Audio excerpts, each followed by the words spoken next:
नमस्कार दोस्तों, स्वागत है आप सभी का हमारे YouTube चैनल पे। आज के इस वीडियो में मैं बताऊंगा कि किस कन्या का जन्म भगवान शिव जी के पसीने से हुआ था और उस कन्या का क्या नाम था। आपसे निवेदन है कि अगर आप इस चैनल को पहली बार देख रहे हैं तो कृपया हमारे चैनल को सब्सक्राइब करें। साथ में जो बेल आइकन दिख रहा है इसको दबाकर ऑन कर दें ताकि जो भी नया वीडियो आए तो उसका अपडेट आपको सबसे पहले मिल जाया करें। ये कथा नर्मदा पुराण में मिलता है। आप सोचते होंगे कि नर्मदा पुराण क्या है, तो दोस्तों आपको बता दूं, आस्कंद पुराण में ही एक खंड है नर्मदा पुराण, उसी में एक कथा मिलती है। जिस कन्या की हम बात कर रहे हैं वह कन्या थी माता नर्मदा। एक समय की बात है, भगवान शिव हमेशा की तरह अपनी समाधि लगाए बैठे हुए थे। वह कठोर ध्यान लगाए बैठे थे। ये कथा कई कल्पों की है, इसलिए कथा में कुछ बदलाव देखेगा। तो दोस्तों, भगवान शिव अपनी तपस्या में लीन थे। तभी भगवान शिव की इच्छा से उनके शरीर से पसीने का एक बूंद टपका और वह पसीना एक परम सुंदरी कन्या के रूप में परिवर्तित हो गया। वे कन्या बहुत सुंदर थी जिसे भगवान शिव भी देखते रह गए।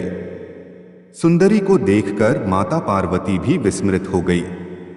इस प्रकार भगवान शिव के पसीने से उत्पन्न होने के कारण नर्मदा जी, श्वेतजा भी कही जाती है। उस कन्या का नाम भगवान शिव और माता पार्वती ने नर्मदा रखा। वह एक दिव्य कन्या थी। उसका निवास स्वर्ग में था, परंतु उनको पृथ्वी लोक पर लाने वाले राजा पुरुकुत्स शक्तिशाली विद्वान राजा थे। सतयुग में नर्मदा अवतरण की कथा इस प्रकार है। इस सृष्टि से पूर्व की सृष्टि में समुद्र के अधिदेवता पर भगवान ब्रह्मा जी किसी कारण से रुष्ट हो गए और उन्होंने समुद्र को मानव जन्मधारण का शाप दिया, जिसके परिणाम स्वरूप पाद्यकल्प में समुद्र के अधिदेवता राजा पुरुकुत्स के रूप में पृथ्वी पर उत्पन्न हुए। एक बार पुरुकुत्स ने ऋषियों तथा देवताओं से पूछा, भूलोक तथा दिव्य लोक में सर्वश्रेष्ठ तीर्थ कौन सा है। देवताओं ने बताया, रेवा ही सर्वश्रेष्ठ तीर्थ हैं। वे परम पावनी तथा शिव को प्रिय हैं। उनकी अन्य किसी से तुलना नहीं है। राजा पुरुकुत्स बोले, तब उन तीर्थोत्तम रेवा को भूतल पर अवतीर्ण करने का प्रयत्न करना चाहिए। ऋषियों तथा देवताओं ने अपनी असमर्थता प्रकट की। उन्होंने कहा, वे नित्य शिव सानिध्य में ही रहती हैं। शंकर जी भी उन्हें अपनी पुत्री मानते हैं, वे उन्हें त्याग नहीं सकते। लेकिन राजा पुरुकुत्स निराश होने वालों में से नहीं थे। उनका संकल्प अटल था। उन्होंने भगवान शिव शंकर की 10,000 वर्षों तक खूब घोर तपस्या की थी। तब भगवान शिव प्रकट हुए और उन्होंने उनसे वर मांगने को कहा। तब राजा पुरुकुत्स ने भगवान शिव से कहा, हे महादेव, हमारे पितरों की तर्पण करने के लिए कोई भी पवित्र नदी इस धरती पर नहीं है। अतः हे भोलेनाथ, हम पर कृपा करें और नर्मदा जी को पृथ्वी लोक के जम्बूद्वीप के आर्यव्रत में भेजने का कष्ट करें। उस समय पर सभी लोकों पर गंगा जी का आगमन नहीं हुआ था। इस समय की आवश्यकता के अनुसार कुछ दिन बाद माता गंगा का पृथ्वी पर अवतरण हुआ, जिसे इच्छा कुल के राजा भगीरथ लेकर आए थे। महाराज पुरुकुत्स की प्रार्थना को महादेव ने सुना तो राजा पुरुकुत्स से कहा, हे राजन, आपने बहुत बड़ा वरदान मांग लिया है जिसे मैं देने में असमर्थ हूँ। आप कुछ और मांग लीजिए। लेकिन राजा पुरुकुत्स ने कहा, हे भोलेनाथ, आप हमें कुछ और वरदान देना चाहते हैं तो सिर्फ और सिर्फ माता नर्मदा को धरती पर ले जाने का वरदान दें। इस पर भगवान शिव ने राजा पुरुकुत्स से कहा कि आप देवी नर्मदा को धरती लोक पर ले जाएं।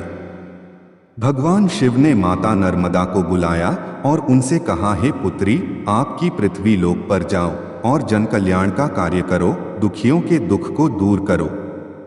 हे पुत्री, आप पृथ्वी लोक पर महाराज पुरुकुत्स के साथ जाओ।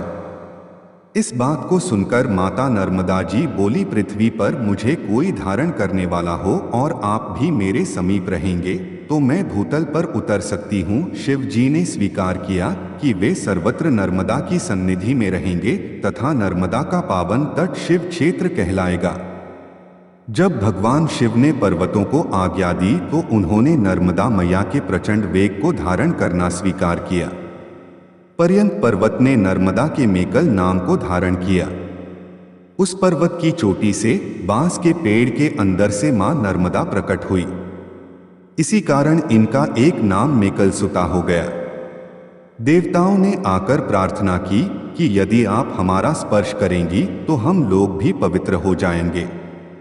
नर्मदा ने उत्तर दिया, मैं अभी तक कुमारी हूँ, आथ किसी पुरुष का स्पर्श नहीं करूंगी, पर यदि कोई हठपूर्वक मेरा स्पर्श करेगा तो वह भस्म हो जाएगा।